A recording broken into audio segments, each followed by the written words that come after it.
in news with the U.S. Army under the gun, the SST over and done, Ed Muskie starting to run, and Wayne Newton. Ain't he the one? No, here's the one, Dick Martin with the news of the present.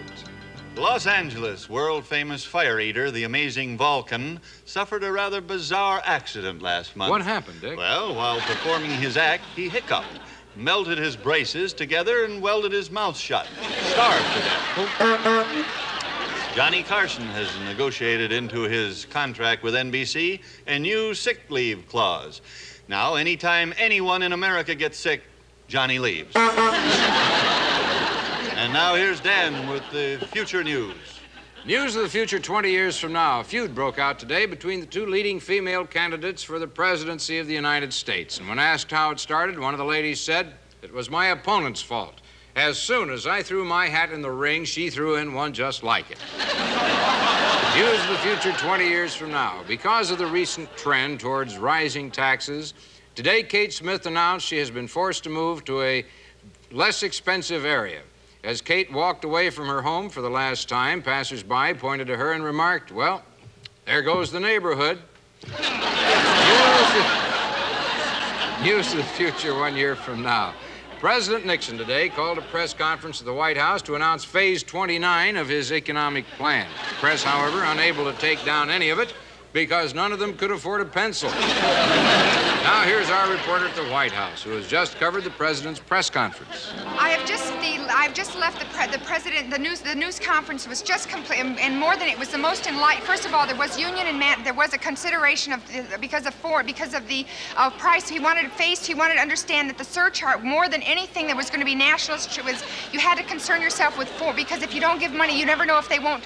You can't be sure they'll vote. Because he didn't show his appendix because it was very important. He did have on a suit, a very heightened. It gave it was BB. He didn't. It was the gross nash. He wasn't sure about spirit, but John Carne, and this is of course is all perfectly clear. And now for Kid News for Kids, we take you to Moosey Dryer in a treehouse somewhere in Burbank.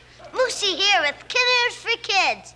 Tomorrow the doctor's coming to our school, and he's going to tell us something about the birds and the bees and where we come from. But I already know that. Tommy O'Reilly came from Boston, Butchie Mathis came from Philadelphia, and I came from Baltimore. Back to you, Chicken. And now for news of the past.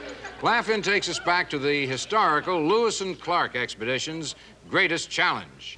We are now hopelessly lost. Oh, we should have headed north back there. I know it. I still say south. Oh, by now, I don't know which way to turn. You go this way, you go that I way. say the expedition is doomed. Oh, let's not give up so easily. I mean, after all, we only started 5 minutes ago. You go that way, and I'll go this way. And now we switch you to our man in Bombay.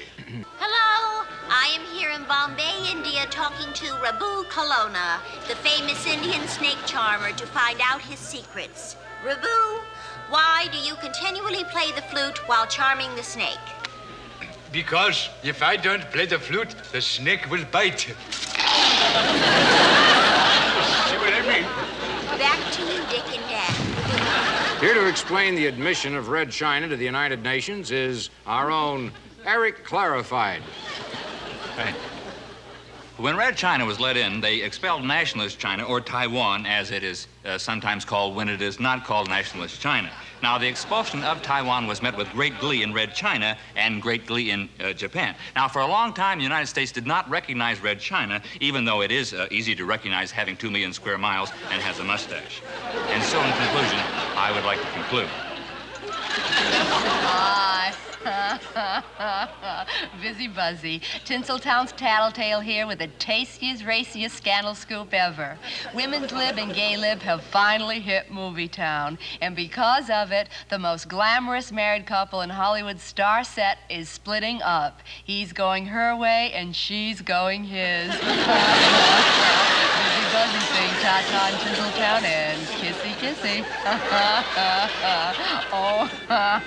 And that's the way it is today, May, June, and July 12, 1909.